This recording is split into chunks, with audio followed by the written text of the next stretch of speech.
नमस्कार दोस्तों, मैं डॉक्टर कुलदीप कुमार के सर आप सभी का बहुत बहुत स्वागत करता हूं एक नए बिंदु के साथ और एक नई कड़ी के साथ। तो हिंदी व्याख्याता, वरिष्ठ अध्यापक, असिस्टेंट प्रोफेसर, नेट सेट और टीजीटी पीजीटी की तैयारी करने वाले सभी विद्यार्थियों के लिए यह क्लास जो है वो बहुत ही महत्वपूर्ण होने वाली है। सूफी काव्य की हम क्लास की बात करें तो कुल जो लगभग है 15 से लेकर 20 क्लासेज जो है सूफी काव्य की हम लोग कर लेंगे। कुछ हो चुकी है, लगभग 13-14 तक तो हो चुकी है, कोई 1-2 क्लास बाकी है। लेकिन ये जो क्लास है, ये क्लास और इसके बाद एक क्लास हो रहेगी, ये 2 क्लासेज जो है इसके अंदर पूरा का पूरा सूफी काव्य फिनिश कर दिया जाएगा। कहने से तात्पर्य आज की जो क्लास है, जैसे पहले हम अलग अलग पढ़ चुके हैं सूफी काव्य के बारे में विस्तार से, लेकिन आज की जो क्लास है इसमें सूफी काव्य की समस्त रचनाएं, उनके रचनाकार, समस्त रचनाएं जो कहीं भी किसी भी हिंदी साहित्य के इतिहास में आपको मिलेगी, वो सभी रचनाओं को मैंने यहाँ इकट्ठा कर लिया। कोई भी रचना इससे बाहर नहीं होने। आप कोई भी किताब उठाकर पढ़ लेना, आपको इससे बाहर कोई रचना नहीं मिलने वाली है। सूफी काव्य से संबंधित सभी रचनाएं, उनके रचनाकार और उनकी भाषा, सबसे बड़ी समस्या रहती है भाषा की कि किस प्रकार के उनकी भाषा जो है वो भी, और उसके साथ साथ किस प्रकार का, सबसे बड़ी बात थी इस काव्य में एक चीज़ पूछी जाती थी कि किस प्रकार का प्रेम था। सूफी काव्य की जो रचना है, इंद्रावती का जो प्रेम था वो स्वप्न दृष्टा था या प्रथम दृष्टा था या किस प्रकार का प्रेम था। तो ये सारी की सारी बातें जो है एक साथ में लेकर उपस्थित हुआ हूँ, बड़ी ही आसान तरीके से आपको करवा दी जाएगी। मेरा जो टारगेट रहता है वो यही रहता है हर बार कि कठिन से कठिन विषय वस्तु को भी आसान से आसान तरीके से आप तक पहुंचा देना। आपको पता नहीं चले कि इतनी कठिन विषय वस्तु थी और इतनी आसानी से याद हो सकती थी क्या। इसके अलावा एक चीज़ और महत्वपूर्ण रहती है कि कितनी अर्दालियों के बाद कितने दोहे का प्रयोग, ठीक है ना, या बरवे का प्रयोग या कवित्त का प्रयोग या सवैये का प्रयोग, ठीक है ना। ये सारी बातें भी सभी रचनाओं की, न केवल आचार्य रामचंद्र शुक्ल की रचनाओं की, बल्कि जितनी भी रचनाओं की, जितने भी हिंदी साहित्य के इतिहास है लगभग जिनमें से प्रश्न पूछे जाते हैं, उनमें अगर कोई रचना ऐसी आई है जिनमें अर्दालियों के बारे में बताया गया है, उसकी शैली के बारे में बताया गया है, तो वह बात मैं आपको आज बता दूंगा। तो मन लगाकर आज की क्लास देख के, और अगर चैनल को सब्सक्राइब नहीं किया है तो पहले ये वाला काम कर लें और लाइक कर दें और एक छोटा सा मैसेज अवश्य कर दें, यस या नो वाला, ठीक है ना। सूफी काव्य, सूफी काव्य की रचनाओं की बात करते हैं तो जैसे आचार्य रामचंद्र शुक्ल की बात करते हैं तो वो सूफी काव्य का प्रारंभ कुतुबन से मानते हैं। कुतुबन की रचना मृगावती से मानते हैं। मृगावती की रचना 1501 ईस्वी में हुई थी। मृगावती की रचना शुक्ल के अनुसार 1501 ईस्वी में हुई थी और इसी को ही वो सूफी काव्य की प्रथम रचना मानते हैं। मृगावती, कुतुबन कृत मृगावती को ही, जिसकी रचना 1501 में हुई थी। लेकिन डॉक्टर नगेंद्र का हिंदी साहित्य का इतिहास जब हम पढ़ते हैं तो उसमें जो है किसको माना गया है, हंसावली को माना गया है। हिंदी साहित्य की प्रथम, सूफी काव्य की प्रथम रचना जो है वो हंसावली को माना गया, असाहित्यकृत हंसावली। और हमें भी जो डाटा मिलता है उसमें सबसे पुरानी सूफी रचना जो मानी जाती है वो हंसावली ही मानी जाती है, असाहित्यकृत हंसावली, जिसकी रचना 1370 ईस्वी में हुई थी। कब हुई थी? 1370 ईस्वी में जिसकी रचना हुई थी। अब हम बात करते हैं कि 1370, ठीक है ना। इसके बाद चलते हैं, चलो इसी पूरी कहानी देखते हैं, फिर मैं आपको रिवाइज एक बार फिर से रिवाइज करवा दूंगा। 1370 में हंसावली, असाहित्य, नायक इसका राजकुमार था। नायक कौन था प्यारे बच्चों? राजकुमार। और नायिका कौन थी? हंसावली। भाषा इसकी क्या थी? राजस्थानी। और स्वप्न दृष्टा प्रेम बताया गया है इसमें। हंसावली में क्या बताया गया? स्वप्न दृष्टा प्रेम बताया गया। इनके बारे में अलग से बता चुका हूं, इसलिए मैं अभी क्या है कि विस्तार से नहीं बताने वाला, क्योंकि इनमें अलग अलग से हम क्लास ले चुके हैं। ये सारांश है एक प्रकार का, ठीक है ना। इसमें सभी रचनाएं करवाएंगे। अगर मैं इनमें विस्तार पर जाने लग गया तो फिर इसी में ही अपना आज की क्लास, तो इसी में हंसावली पर ही 40 मिनट हो जाएगी, क्योंकि हंसावली की हम अलग से 40 मिनट की क्लास ले चुके हैं। 1389 ईस्वी में, 2 नंबर पर 1389 ईस्वी में चंदायन, किसकी रचना है? मुल्ला दाऊद की। किसकी रचना है? मुल्ला दाऊद की। नायक है इसका लोर और नायिका है चंदा। भाषा इसकी अवधि है और इसमें क्या है? प्रथम दृष्टा प्रेम है। इसमें क्या था? स्वप्न दृष्टा प्रेम था और इसमें क्या है? प्रथम दृष्टा प्रेम है। स्वप्न दृष्टा प्रेम की नायक क्या है? स्वप्न में नायिका को देखता है और उससे प्रेम हो जाता है और फिर वह उसको प्राप्त करने के लिए निकल पड़ता है। और प्रथम दृष्टा ये होता है कि नायक जो नायिका को पहली ही बार देखता है और पहली बार देखते ही उसे प्रेम हो जाता है और वह उसे प्राप्त करने के लिए प्रयास करने लगता है। तो 1370 ईस्वी में हंसावली और 1389 ईस्वी में चंदायन। 1300 की बात करें या 14वीं शताब्दी की बात करें तो इसमें सिर्फ ये दो ही रचनाएं आती है। 1370 ईस्वी में हंसावली असाहित कृत हंसावली और 1389 ईस्वी में मुल्ला दाऊद कृत चंदायन। ठीक है, चलते हैं आगे, कोई समस्या नहीं है। अब 1400 ईस्वी की बात करें, 1400 ईस्वी में भी दो ही रचनाएं आती है प्यारे बच्चों। 1400 मतलब 15वीं शताब्दी, 15वीं शताब्दी में भी कितनी, दो ही रचनाएं आती हैं। 1459 ईस्वी में लखम सेन पद्मावती कथा, इसका कहीं कहीं नाम लखन सेन पद्मावती कथा भी आता है। लखम सेन पद्मावती कथा और दूसरा ढोला मारूरा दूहा, कवि कल्लोल कृत ढोला मारूरा दूहा। लखम सेन पद्मावती कथा की रचना कब हुई थी? 1459 ईस्वी में। और ढोला मारूरा दूहा की रचना कब हुई थी? 1473 ईस्वी में। ठीक है ना। और लखन सेन पद्मावती कथा के रचनाकार कौन थे? दामोदर कवि थे। ढोला मारूरा दूहा के रचनाकार कौन थे? कवि कल्लोल थे। ठीक है। नायक जो है हमें पता चल जाता है नाम से ही, लक्ष्मण सेन। नायिका जो है पद्मावती है। आपने क्या करना है कि इन सभी को एक ही पेज पर लिख लेना है। क्या करना है? एक ही पेज पर लिख लेना। वैसे तो अपनी पुस्तक है उसमें ये सारा सारांश दिया गया है संकुल मार्गदर्शन के नाम से। संकुल मार्गदर्शन 7200 वस्तुनिष्ठ प्रश्न वरिष्ठ अध्यापक के लिए और व्याख्याता के लिए, दोनों के लिए अलग अलग आई हुई है। वरिष्ठ अध्यापक के लिए 8000 वस्तुनिष्ठ प्रश्न है, व्याख्याता के लिए 7200 वस्तुनिष्ठ प्रश्न है। ठीक है ना। संकुल मार्गदर्शन के नाम से पुस्तक है और उसमें ये 8000 वस्तुनिष्ठ प्रश्न है और 7200 वस्तुनिष्ठ प्रश्न है। और उसके अलावा जो है, ठीक है ना, सारांश दिया गया है प्रत्येक चीज का। जैसे ये सभी रचनाएं हैं तो ये इसी प्रकार से एक ही पेज में वहां आपको लिखी हुई मिल जाएंगी सारी की सारी।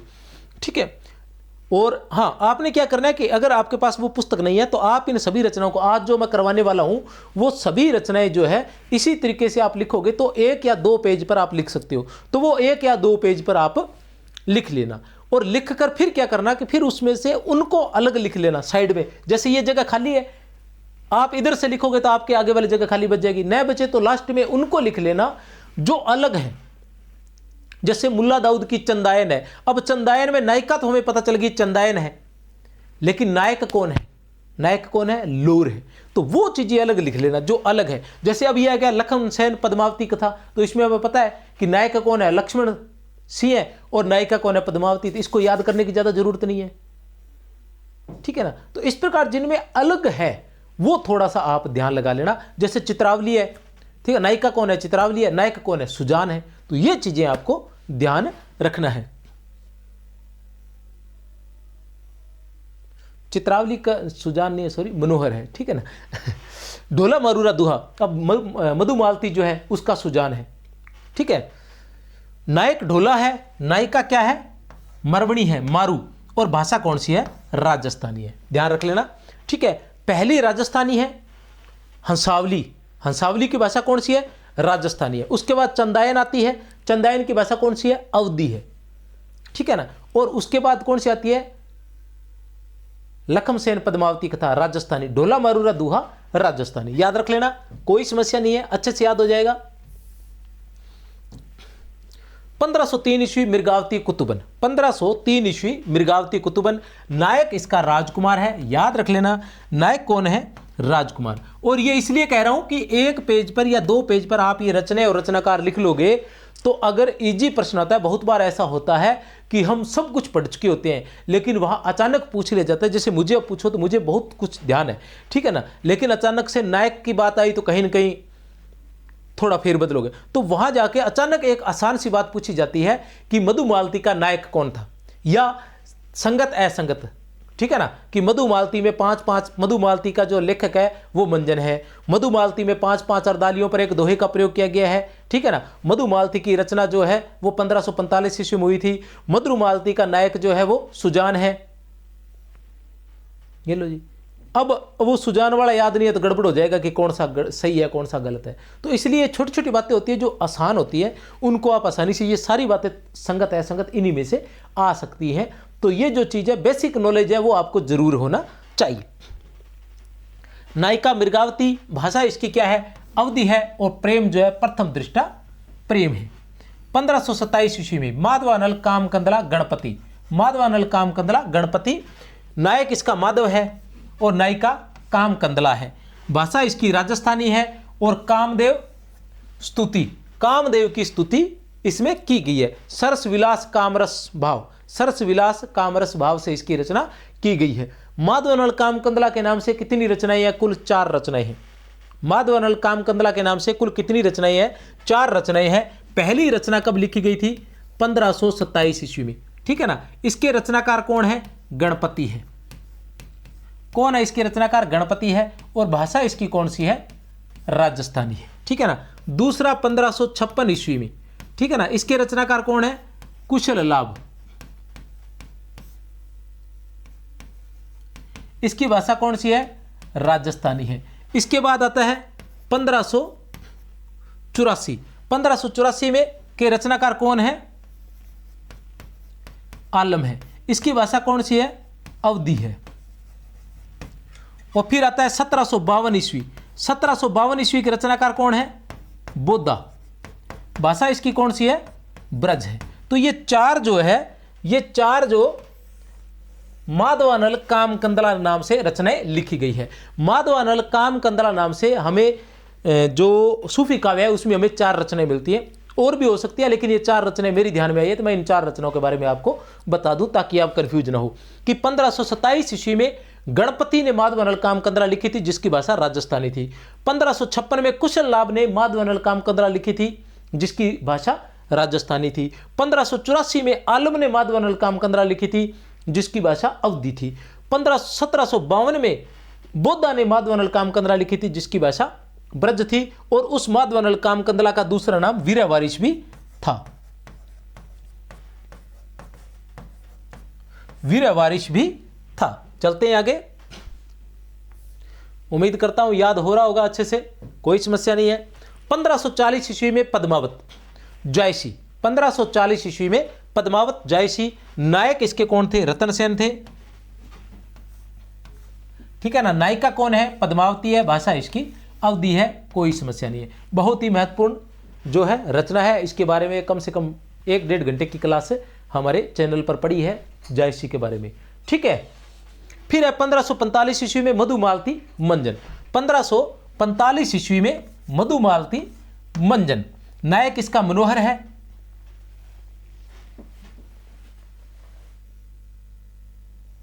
नायिका मधुमालती है और भाषा अवधी है। अब मेरे तो दिमाग से निकल गया पढ़ते बताते बताते, लेकिन मैंने पहले क्या बताया था वो तो मैं दिमाग से निकल गया। आप ये ध्यान रख लेना कि मधुमालती का नायक जो है वो मनोहर है, ठीक है ना। और चित्रावली का, हाँ, एक तरीका अभी आपसे बात करते करते याद आ गया कि दोनों में से एक समस्या है। मधुमालती, मुझे तो ये समस्या हो रही है, हो सकता है कई बार क्या दिमाग में कोई चीज़ बैठ जाती है ना तो वो समस्या करने लग जाती है। मधुमालती और चित्रावली। अब आपको इन दोनों में से, जैसे मुझे याद रहता है कि इनके नायक जो 2 नाम याद रहते हैं, एक मुझे याद रहता है मनोहर और एक रहता है मुझे सुजान। एक मुझे रहता है मनोहर और एक मुझे रहता है सुजान। एक मुझे याद रहता है मनोहर और एक मुझे याद रहता है सुजान। अब देखो मधुमालती का नायक कौन है? मधुमालती का नायक है हमारे सामने मनोहर। मधुमालती का नायक कौन है? मनोहर। और चित्रावली का नायक कौन है? सुजान। अब देखो मधुमालती, मनोहर जो नाम है, मैं से मधुमालती और मैं से मनोहर, एक निकाल दोगे सुजान अपने आप निकल देगा। मैं से मधुमालती और मैं से मनोहर, मैं से मधुमालती और मैं से मनोहर। उसी तरह से चित्रावली और सुजान, जय और चय। एक बात, दूसरा, मनोहर में ऐसा कोई वर्ण नहीं आया है जो चित्रावली में हो। न तो मैं आया है, न आया है, न है आया है, न र आया है, ठीक है ना। इसलिए मनोहर कहाँ रहेगा? मधुमालती में। सुजान का जो है चय और जय का आप कॉम्बिनेशन बिठाकर याद रख सकते हैं कि चित्रावली का नायक जो है वो सुजान है और मधुमालती का नायक जो है वो मनोहर है। इस तरह से ट्रिक से क्या आसानी से याद हो जाता है। जैसे मैंने काव्य शास्त्र की कुछ परिभाषा याद कर रखी है कि वाक्यम रसात्मकम काव्यम, वाक्यम रसात्मकम काव्यम वैसे विश्वनाथ, वाक्यम रसात्मकम काव्यम वैसे विश्वनाथ। रमणीयार्थ है, प्रतिपादक है, शब्द है काव्यम। रमण और जगन जगन्नाथ की है। रमण और जगन किसकी होगी? रमण और जगन्नाथ की, रमणीयार्थ है, प्रतिपादक शब्द है काव्यम, ठीक है ना। तो इस तरह से जैसे भरत मुनि है, भरत मुनि मैं से मृदु ललित पदाड्यम गूढ़ शब्दार्थहीनम जनपद सुखबोधम युक्तिमन नृत्य योजम, ठीक है ना। स भवती शुभ काव्यम नाटकम प्रेक्षकाणम। तो भरत मुनि मैं से मृदु ललित पदाड्यम गूढ़ शब्दार्थ हीनम। इस तरह से आप क्या है कि ये जो है, ठीक है ना, ये गुणालंकृत्यो शब्दार्थ्यो काव्य शब्दों विद्यते, गुणालंकृत्यो शब्दार्थ्यो काव्य शब्दों विद्यते। तो गुणों के बारे में किसने कहा था? गुणों के बारे में वामन ने लिखा था, रीति लिखी थी, रीति और गुणों को एक कहा था। और अगर कुंतक की बात करते हैं तो वक्रोक्ति है, तो वक्र व्यापार शालिनी, वक्र व्यापार शालिनी जो कहेगा वो वक्रोक्ति, और वक्रोक्ति किसका था? कुंतक का था, तो वक्र व्यापार शालिनी कुंतक का हो गया। तो इस तरह से परिभाषाएं जो है मैंने याद करने का प्रयास किया था कि आलोचना वाली परिभाषा जो है पाश्चात्य काव्य शास्त्रों की काव्य की परिभाषा आलोचना, आर्नोल्ड की आलोचना वाली है, ठीक है ना। उसी तरह से शब्दों का क्रम विधान, कैसे क्रम विधान और कैसे कोलरिज हो गया। तो इस तरह से बहुत सारी है, जब करेंगे तब बताएंगे, ठीक है ना, यहाँ वो विषय नहीं है। तो इस तरह से कहने का मतलब है कि याद रहती है, कोशिश करें तो आप। 1556 ईस्वी माधवनल कामकंद्रा कुशल लाभ दूसरी आ गई है। नायक इसका माधव है, नायिका इसकी कामकंद्रा, भाषा इसकी राजस्थानी है। कोई समस्या नहीं है, किंतु परंतु कुछ भी नहीं है। 1568 ईस्वी रूप मंजरी नंददास, 1568 ईस्वी रूप मंजरी नंददास, रूप मंजरी नंददास। नायक इसका कृष्ण है, नायक इसका कृष्ण है, और नायिका कौन है? रूप मंजरी है। और भाषा इसकी क्या है? राजस्थानी है। भाषा इसकी क्या है? राजस्थानी है। 1568 ईस्वी में रूप मंजरी नंददास, याद रख लेना। 1568 ईस्वी में रूप मंजरी नंददास, नायक इसका कृष्ण है, नायिका रूप मंजरी है। रूप मंजरी जो है वो विवाहिता है पहले से ही, लेकिन वो कृष्ण से विवाह करना चाहती है या कृष्ण से प्रेम करती है। फिर आता है 1584 ईस्वी, फिर हमारे सामने आता है 1584 ईस्वी, ठीक है ना। माधवानल कामकंद्रा आलम, माधवानल कामकंद्रा आलम कौन है? इसके नायक कौन है? वही माधव है। नायक कौन है? वही माधव। और नायिका कौन है? कामकंदला। और भाषा इसकी अवधि है, मैंने बताया था। 1590 ईस्वी में छिताई वार्ता नारायण दास, 1590 ईस्वी में छिताई वार्ता नारायण दास, 1590 ईस्वी में छिताई वार्ता नारायण दास। नायक राजकुमार ढोल, याद रख लेना, नायक जो है वो राजकुमार ढोल है और नायिका छिताई है। भाषा इसकी राजस्थानी मिश्रित ब्रज भाषा है, राजस्थानी मिश्रित ब्रज भाषा है। मैंने प्रत्येक चीज को अलग अलग, रचनाओं को सबको अलग अलग करवा दिया था। अब रचना एक साथ लेकर आए ताकि आपको याद हो जाए। अब भाषा की बात आ रही है तो भाषाएं अलग से करवा दूंगा, ठीक है ना। अलग से करवाई भी है और करवा भी दूंगा, ठीक है ना। करवाई भी है और अलग से करवा भी दूंगा भाषाएं कि किस किस की कौन कौन सी भाषा थी, ठीक है ना। अब 1500 की बात करें तो 1500 में हमारे पास कितनी रचनाएं आती हैं?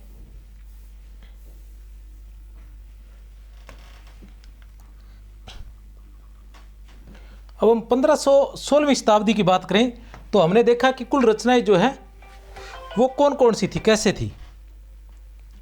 जैसे 1300 की बात करें तो 1300 में कौन सी थी? 1370 ईस्वी और 1389 ईस्वी। 1370 में कौन सी थी? 1300 में 1370 और 1389 दो ही, ठीक है ना। और 1400 में 1459 और 1 मिनट 1300 में 1370 और 1389 दो। और 1400 में बात करें तो 1459 और 1473 दो। अब हम 1500 की बात करें तो 1501, 1503, 1527, 1540, 1545, 1556 और 1568 और 1590। 1 2 3 4 5 6 7 8, एक बच गई कहीं। हाँ, 1568 के बाद आएगा 1584, और 1584 के बाद 1590। ये भी आप याद रख सकते हो। कैसे याद रख सकते हो? देखो, इसका स्क्रीनशॉट ले लेना चाहे बाद में, अभी मैं पूरी करवाऊंगा, पूरी करवाने के बाद स्क्रीनशॉट लेना, पहले नहीं। 1300 वाली 2 रचनाएं, 1400 वाली 2 रचनाएं, 1500 वाली 9 रचनाएं हैं। ठीक है ना? कौन कौन सी है ये भी बता देता हूं प्यारे बच्चों। 1370 में कौन सी है?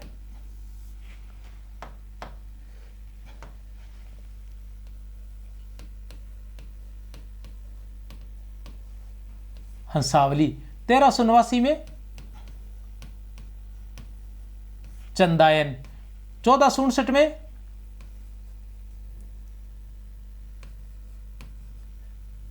क्या है? लखम सेन।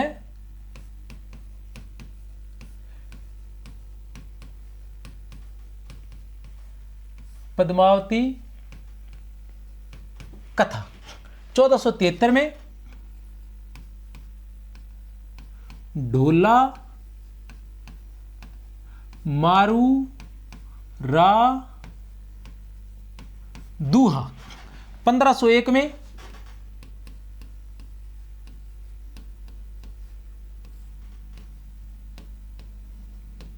सत्यवती कथा। 1503 में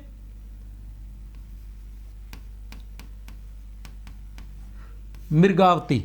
1527 में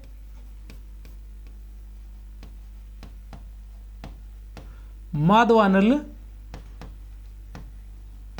काम कंदला। 1540 में पद्मावत। 1545 में मधुमालती। 1556 में माधवानल काम कंदला। 1568 में रूप मंजरी। 1584 में माधवानल काम कंदला। 1590 में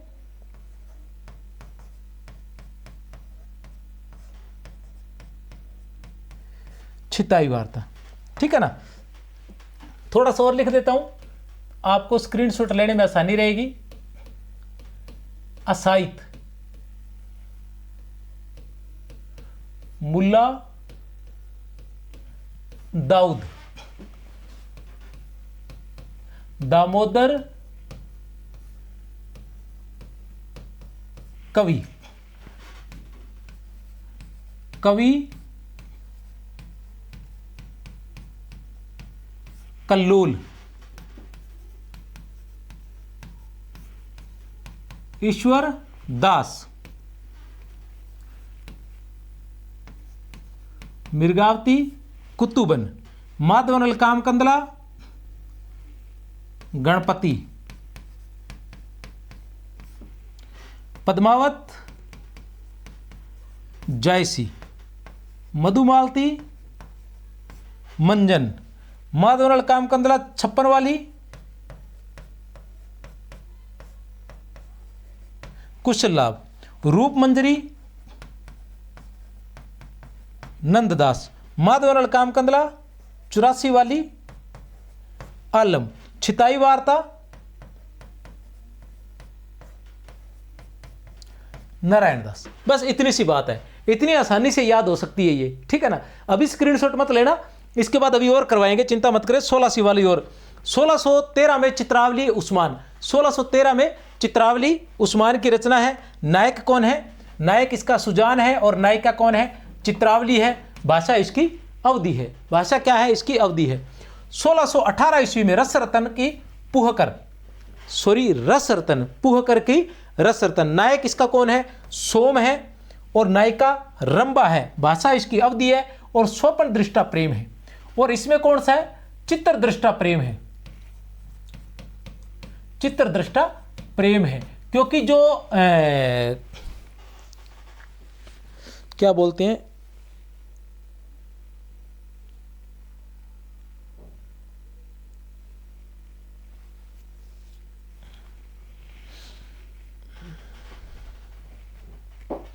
वो नाम दिमाग से निकल गया, वो कौन होती है पता नहीं, वो लेके जाती हैं, परियां बोलते हैं, परियां बोल दो आप चाहे, ठीक है ना। वो इनको लेकर जाती है, ले जाकर चित्रावली की चित्रशाला में छोड़ आती है, वहाँ पर वो चित्र देखकर उससे प्रेम हो जाता है, ठीक है ना। 1600 वाली 1613 ईस्वी में चित्रावली और 1618 ईस्वी में रसरतन पुहकर कवि की, ठीक है ना।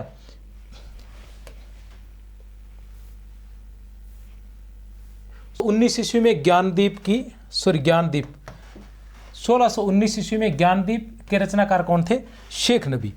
ज्ञानदीप के रचनाकार कौन थे, शेख नबी। नायक ज्ञानदीप, नायिका देवयानी और अवधि भाषा।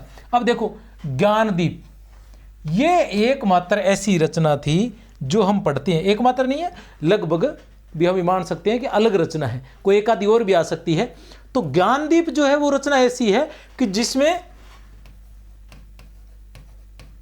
नायक के नाम पर है, जो नायक के नाम पर है ज्ञानदीप। अब ज्ञानदीप की नायिका कौन है, देवयानी है। तो यह पूछा जा सकता है, क्योंकि सभी जो नाम है, अधिकतर जो नाम है सूफी काव्य में वो नायिका प्रधान है। सूफी काव्य के अधिकतर नाम जो है वो नायिका प्रधान है, लेकिन ये नाम जो है ज्ञानदीप, इसमें कौन है, नायिका, जो नायक है वो प्रधान है। ज्ञानदीप जो है इसका नायक है और नायिका कौन है, देवयानी है, ध्यान रखना है, ठीक है ना। कहीं आप ये मान लो कि ज्ञान से ज्ञान सिंह और दीप से दीप नायिका होगी, तो ऐसा नहीं, ठीक है। फिर आता है 1731 ईस्वी में हंस ज्वाहिर, कासिम शाह की हंस ज्वाहिर। राजा हंस इसका नायक है और ज्वाहिर इसकी नायिका है। राजा हंस नायक है और ज्वाहिर नायिका है। भाषा इसकी अवधि है, ठीक है ना। 1744 ईस्वी में इंद्रावती है, नूर मोहम्मद की इंद्रावती। नायक राजकुंवर है और नायिका इंद्रावती है और भाषा इसकी अवधि है। अब हम वापस आते हैं, वहीं अपने नोट्स बनाते हैं। नोट्स की बात करें तो 1300 में 2 थे, 1400 में 2, 1500 में 9। अब हम बात करते हैं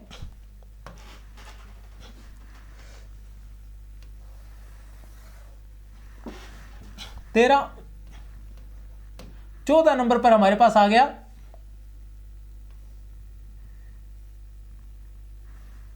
1613। 15 नंबर पर हमारे पास आ गया 1618। 16 नंबर पर हमारे पास आ गया 1619। 1613 की बात करें तो 1613 में कौन सी है, चित्रावली है। कौन सी रचना है, चित्रावली। 1618 में बात करें तो रसरतन है। 1618 में कौन सी है, रसरतन। और 1619 में कौन सी है, ज्ञानदीप, ठीक है ना। 1619 में कौन सी है, ज्ञानदीप। चित्रावली की बात करें तो रचनाकार कौन है, उस्मान है, ठीक है। रसरतन की बात करें तो पुहकर कवि है, ठीक है ना। और ज्ञानदीप की बात करें तो शेख नबी। आचार्य शुक्ल ने शेख नबी से ही प्रेम गाथा परंपरा की समाप्ति मानी है। आचार्य रामचंद्र शुक्ल ने शेख नबी से ही प्रेम गाथा परंपरा की समाप्ति या सूफी काव्य का जो समापन है वो शेख नबी कवि से ही माना है, ठीक है ना। और आख्यान काव्यों की अखंडित परंपरा अनुराग बांसुरी से और सूफी पद्धति की अंतिम रचना इंद्रावती को माना है। आगे और चलेंगे। अब हम बात करते हैं, ये कौन से हो गए, 1600 वाले। अब आते हैं 1700 वाले। 1700 वालों की बात करें तो सबसे पहले 1731 ईस्वी, फिर 1744 ईस्वी और फिर 1764 ईस्वी। अब 1731 की बात करें तो हंस ज्वाहिर आ जाता है,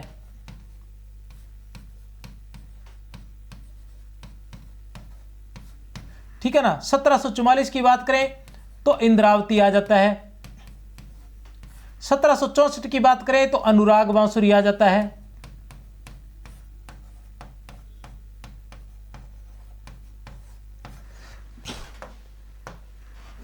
हंस ज्वाहिर किसकी रचना है, कासिम शाह की।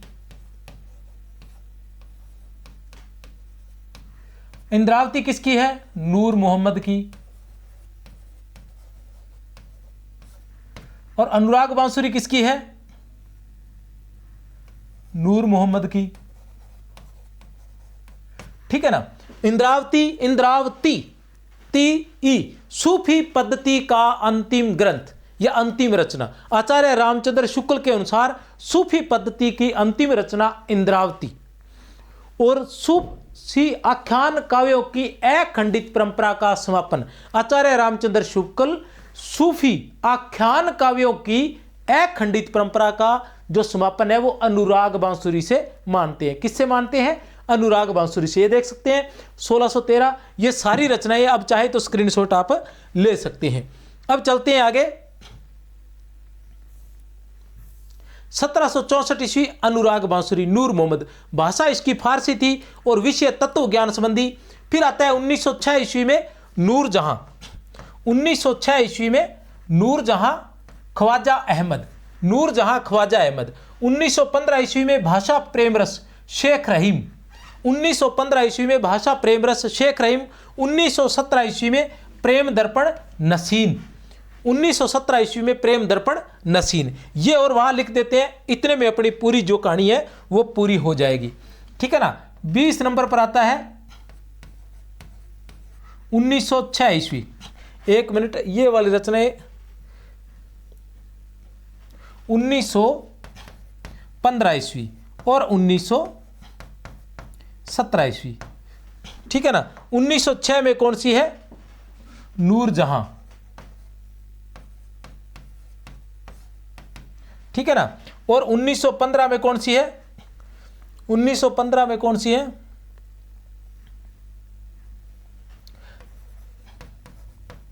भाषा प्रेम रस और प्रेम दर्पण। याद रख लेना। नूर जहां भाषा प्रेम रस और प्रेम दर्पण। नूर जहां भाषा प्रेम रस और प्रेम दर्पण। नूर जहां के रचनाकार कौन है? ख्वाजा अहमद।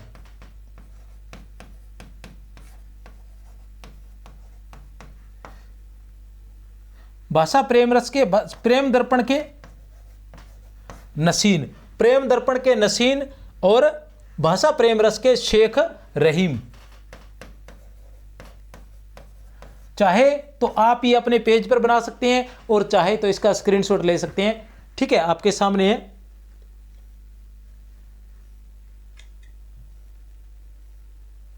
उन्नीस सौ 6 ईस्वी में नूर जहां किसकी रचना है? ख्वाजा अहमद की।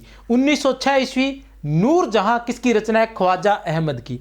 नूर जहां के बारे में आया था कि इसकी जो कहानी है, इसकी जो कहानी है वो भारतीय कहानी नहीं है। जब आया था कि सूफी जो रचना है उन सब की कहानियां क्या है? भारतीय है। लेकिन नूर जहां की और जान कविकृत लई लई मजनू की कहानी जो है वो भारतीय नहीं है। 1915 ईस्वी भाषा प्रेम रस शेख रहीम। भाषा प्रेम रस शेख रहीम और प्रेम दर्पण नसीन। प्रेम दर्पण नसीन जान कवि की रचनाएं आ जाती हैं। जान कवि की रचना की बात करें तो 78 रचनाएं इनकी मानी जाती है। प्रमुख रूप से कथा रत्नावली, कथा कनकावती, कथा रत्नावली, कथा कनकावती, कथा कमलावती, कथा नल दमयंती, कथा मोहिनी, कथा रूप मंजरी। कथा रूप मंजरी, यह कथा रूप मंजरी है। अगर हम रूप मंजरी की बात करें तो वह नंददास की आ जाती है 1568 ईस्वी में। ठीक है ना। रूप मंजरी की बात करें तो वह नंददास की आ जाती है। यह कथा रूप मंजरी है। ठीक है ना। कथा रत्नावली, कथा कनकावती, कथा कमलावती, कथा नल दमयंती, कथा मोहिनी, कथा रूप मंजरी।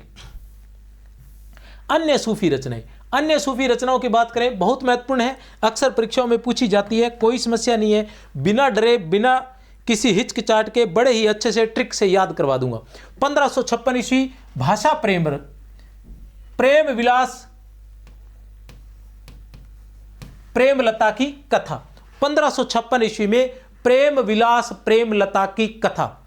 1556 ईस्वी में प्रेम विलास प्रेमलता की कथा जैन श्रावक जटमल। जैन श्रावक जटमल। 1600 ईस्वी रुक्मणी मंगल नरहरि। 1600 ईस्वी रुक्मणी मंगल नरहरि। 1625 ईस्वी नल दमयंती नरपति व्यास। 1796 ईस्वी नल दमयंती सेवाराम। नल दमयंती कथा सूरदास पंजाबी। नल दमन सूरदास लखनवी। 1657 ईस्वी नल दमन सूरदास लखनवी। 1641 ईस्वी नल चरित्र मुकंद सिंह। बड़ा ही आसान है, पहली रचना याद करो। सबसे पहले आप क्या करो? पहली रचना याद करो कि 1556 ईस्वी में प्रेम विलास प्रेमलता की कथा, जैन श्रावक जटमल। 1556 में कौन सी थी? माधवानल कामकंदला। किसकी थी? कुशल लाभ वाली माधवानल कामकंदला थी, याद रख लेना, ठीक है ना। उसी तरह 1556 ईस्वी में प्रेम विलास प्रेमलता की कथा, जैन श्रावक जटमल। प्रेम विलास प्रेमलता की कथा जैन श्रावक जटमल की है। अब आगे वाले जो है बड़े आसान है। 1600 ईस्वी में रुक्मणी मंगल नरहरि, 1600 ईस्वी में रुक्मणी मंगल नरहरि। अब नरहरि से क्या आएगा? फिर आएगा नल दमयंती, नल दमयंती, नल दमयंती कथा, नल दमयंती, नल दमयंती कथा, नल दमयंती कथा, फिर नल दमन और फिर नल चरित्र। इन रचनाओं को ऐसे कैसे लिख ले? कैसे लिखना है? नल दमयंती, नल दमयंती, फिर नल दमयंती कथा, फिर नल दमन और फिर नल चरित्र, ठीक है ना। अब आएगा नरपति व्यास। रुक्मणी मंगल का कौन है? नरहरि। नरहरि से न से नरपति व्यास, व्यास के स से सेवाराम, व्यास के स से सेवाराम, सेवाराम के बाद सूरदास, स से सूरदास पंजाबी, सूरदास पंजाबी। और नल दमन में सूरदास लखनवी और नल चरित्र में मुकंद सिंह है। नल चरित्र किसका है? मुकंद सिंह है। अब आप क्या कहोगे कि नल दमयंती कथा जो है वो तो सूरदास पंजाबी की है, एकमात्र हिंदू कवि। आचार्य रामचंद्र शुक्ल ने जब सूफी कवियों का वर्णन करते हैं तो वो एकमात्र हिंदू कवि किसे मानते हैं? सूरदास पंजाबी को मानते हैं और उनकी रचना मानते हैं नल दमयंती कथा, उनकी रचना मानते हैं नल दमयंती कथा। अब नल दमयंती कथा जो है वो तो सूरदास पंजाबी की है। अब नल दमन जो है, दमन में क्या आ गया है? न आ गया है, तो ये है न। सूरदास लखनवी, सूरदास लखनवी, लखनवी से दमन, दमन से लखनवी, लखनवी से दमन, तो नल दमन जो है वो सूरदास लखनवी का है, ठीक है ना। और नल चरित्र जो है वो मुकंद सिंह का है, नल चरित्र जो है वो मुकंद सिंह का है। उम्मीद करता हूं याद हो गया होगा आपको। पुहपावती, पुहपावती दुख हरदास की। पुहपावती किसकी है? दुख हरदास की है। पुहपावती किसकी है? दुख हरदास की है। माधवानल कामकंदला जिसे वीरा वारिस भी कहा जाता है, बुद्धा की है 1752 में। यूसुफ जुलेखा 1789 ईस्वी में, ध्यान रखना 5 या 7 अर्दालियों के बाद दोहे का प्रयोग किया गया यूसुफ जुलेखा में। शेख निसार की रचना है ये, शेख निसार की। यूसुफ जुलेखा किसकी है? शेख निसार की रचना है, जिसमें 5 या 7 अर्दालियों के बाद में दोहे का प्रयोग किया गया है। कुछ जगह 10-10 अर्दालियों के बाद में दोहे का प्रयोग किया गया है, ऐसा लिखा गया है, लेकिन वो गलत है, ठीक है ना। तो यूसुफ जुलेखा 5 या 7 अर्दालियों के बाद में दोहे का प्रयोग किया गया है। शेख निसार इसके रचनाकार है। ऐसा कहा जाता है कि रचनाकार ने अपने युवा पुत्र की मृत्यु के दर्द को भुलाने के लिए इसकी रचना की थी, यूसुफ जुलेखा के प्यारे बच्चों, ठीक है ना। मधुमालती, चतुर्भुज दास की मधुमालती, मधुमालती चतुर्भुज दास की है, चतुर्भुज दास की मधुमालती है, ये मंजन वाली मधुमालती नहीं है। मंजन वाली मधुमालती की रचना 1545 ईस्वी में हुई थी, लेकिन ये चतुर्भुज दास की मधुमालती है। ये देखो उषा अनिरुद्ध, बड़ा ही आसान है। उषा अनिरुद्ध नाम से 3 रचनाएं लिखी गई थी। उषा अनिरुद्ध, ये कहानी कहां से लिखी गई है? पुराणों से लिखी है। डॉक्टर नगेंद्र के हिंदी साहित्य के इतिहास को आप पढ़ोगे तो वहां पता चलेगा कि महाभारत से ये कहानी लिखी गई है। उषा अनिरुद्ध, उषा अनिरुद्ध, उषा अनिरुद्ध है, ये अनिरुद्ध है, सॉरी, उषा अनिरुद्ध। उषा अनिरुद्ध जो है 29, 31 और 37, 29, 31 और 37 याद रख लेना। सन क्या है? 29, 31 और 37। उषा अनिरुद्ध नाम से 3 रचनाएं हैं, 29, 31 और 37, 29, 31 और 37, 29, 31 और 37। नाम क्या है? जीवन मुरली राम, जीवन मुरली राम, जीवन मुरली राम। नाम क्या है? जीवन मुरली राम, जीवन मुरली राम। रचना क्या है? उषा अनिरुद्ध।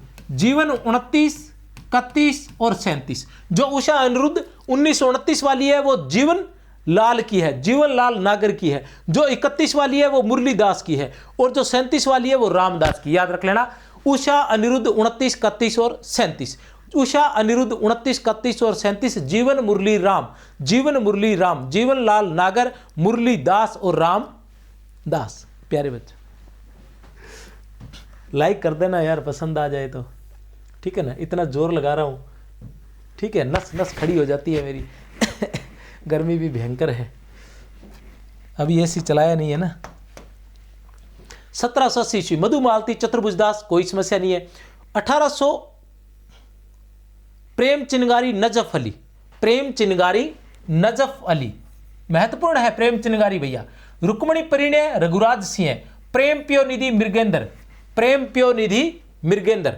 प्रेम प्योनिधि के रचनाकार कौन है? मृगेंद्र है। रुक्मिणी परिणय के रचनाकार कौन है? रघुराज सिंह है। रुक्मिणी परिणय के रचनाकार कौन है? रघुराज सिंह। मैंने बताया था कि कोई भी किसी भी हिंदी साहित्य के इतिहास, चाहे वो आचार्य रामचंद्र शुक्ल का हिंदी साहित्य के इतिहास हो, चाहे वो डॉक्टर नगेंद्र का हिंदी साहित्य के इतिहास हो, चाहे वो गणपति चंद्र गुप्त का हिंदी साहित्य के इतिहास हो, चाहे वो हजारी प्रसाद द्विवेदी का हिंदी साहित्य के इतिहास हो, चाहे वो रामस्वरूप चतुर्वेदी का हिंदी साहित्य के इतिहास हो, और चाहे वो डॉक्टर रामकुमार वर्मा का हिंदी साहित्य का इतिहास हो, चाहे वो बच्चन सिंह का हिंदी साहित्य का इतिहास हो, किसी को भी नहीं छोड़ा जाएगा। सबकी रचनाओं को पकड़कर यहाँ लाया जाएगा। महत्वपूर्ण रचनाएं हैं, अक्सर कहीं न कहीं पूछ ली जाती है और मैं नहीं चाहता कि आप कहीं पीछे रह जाए। तो प्रेम प्योनिधि किसकी रचना है? मृगेंद्र की रचना है।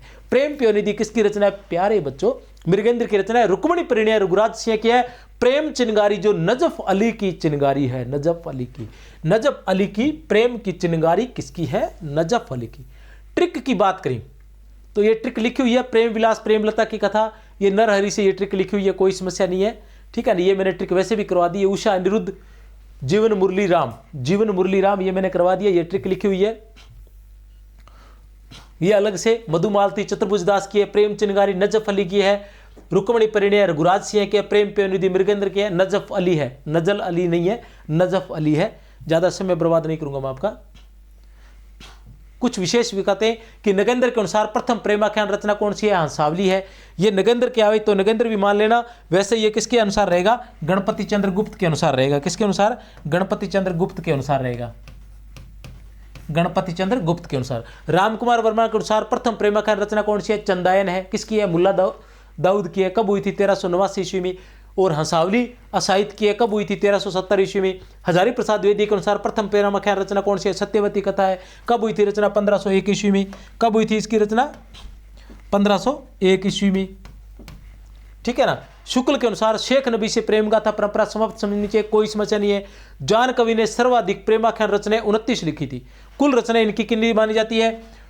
सर्वाधिक रचनाएं 29 लिखी थी प्रेमाख्यान रचनाएं, ठीक है ना। प्रेमाख्यान रचनाएं 29 लिखी थी। वैसे इनकी रचनाएं 78 मानी जाती है नगेंद्र के इतिहास के अनुसार। और अगर हजारी प्रसाद द्विवेदी की बात करें तो उन्होंने इनकी रचनाओं की संख्या 70 मानी है। और प्रेमाख्यान सर्वाधिक लिखने की बात आए तो सभी यही मानते हैं कि जान कवि जो थे उन्होंने सर्वाधिक प्रेमाख्यान लिखे थे। जो जान कवि थे उन्होंने सर्वाधिक प्रेमाख्यान